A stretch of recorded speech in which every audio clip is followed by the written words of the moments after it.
Video में हम आपको खेसारी लाल यादव और काजल अगवानी का एक ऐसा गाना दिखाने जा रहे हैं जिसे सुनकर आप सभी अपने प्यार के लिए रो देंगे। तो वीडियो के साथ अंत तक बने रहे, साथ ही वीडियो को लाइक कर ले और चैनल को सब्सक्राइब कर ले। मगन मन पागल बा, रात भर जागल बा, लगन कुछ लागल बा सनहिया के। लजाला अखिया कुछ ऐसे बियाहती कनिया के जैसे, ये कैसा नशा चढ़ल हम पे बनहिया के। अरे चोरी चोरी नजरिया चुपके चुपके देखल चाहे सजन के अब छुप छुप के।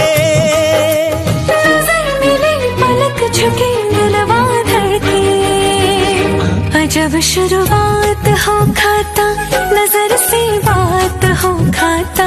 खाना पीना सूतल जागल, खाना पीना सूतल जागल, साथे साथ हो खाता।